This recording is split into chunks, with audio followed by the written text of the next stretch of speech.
রাহুল দ্রাবিড়ের ছেলে ক্রিকেটের পথ ধরেই এগিয়ে যাচ্ছেন। নানা সময়ে তা খবর এসেছে ভারতীয় সংবাদ মাধ্যমে। সেই পথে এবার বড় একটি পদক্ষেপ নিলেন সামিত দ্রাবিড়। ভারতীয় কিংবদন্তির ছেলে জায়গা পেলেন ভারতের অনূর্ধ্ব ১৯ দলে। অস্ট্রেলিয়ার বিপক্ষে একদিনের ম্যাচের সিরিজ ও ৪ দিনের ম্যাচের সিরিজ দুটি স্কোয়াডে ঠাঁই পেয়েছেন সামিত। ২৫০টিরও বেশি ডিজাইন অপশন নিয়ে ওয়ালটন স্মার্ট ফ্রিজ, বোঝে আপনার প্রয়োজন। বাবা রাহুলকে মনে করা হতো ব্যাটিং শুদ্ধতার প্রতীক।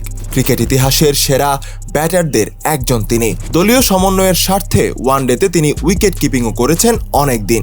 ছেলে সামিত অলরাউন্ডার। মিডল অর্ডারে ব্যাট করার পাশাপাশি মিডিয়াম পেস বোলিং করেন ১৮ বছর বয়সী এই ক্রিকেটার।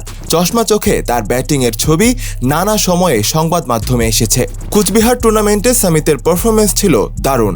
ভারতের অনূর্ধ্ব ১৯ ক্রিকেটারদের ৪ দিনের ম্যাচের এই টুর্নামেন্টে ৮ ম্যাচে ৩৬২ রান করার পাশাপাশি ১৬টি উইকেট শিকার করেন তিনি। ৫০ ওভারের সংস্করণে এই যুব দলের অধিনায়ক করা হয়েছে উত্তরপ্রদেশের ব্যাটার মোহাম্মদ আমানকে।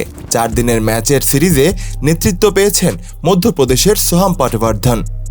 ৫০ ওভারের সিরিজের ম্যাচ ৩টি পুদুচেরিতে হবে ২১, ২৩ ও ২৬শে সেপ্টেম্বর। চেন্নাইয়ে ৪ দিনের ম্যাচ দুটি শুরু হবে ৩০শে সেপ্টেম্বর ও ৭ই অক্টোবর।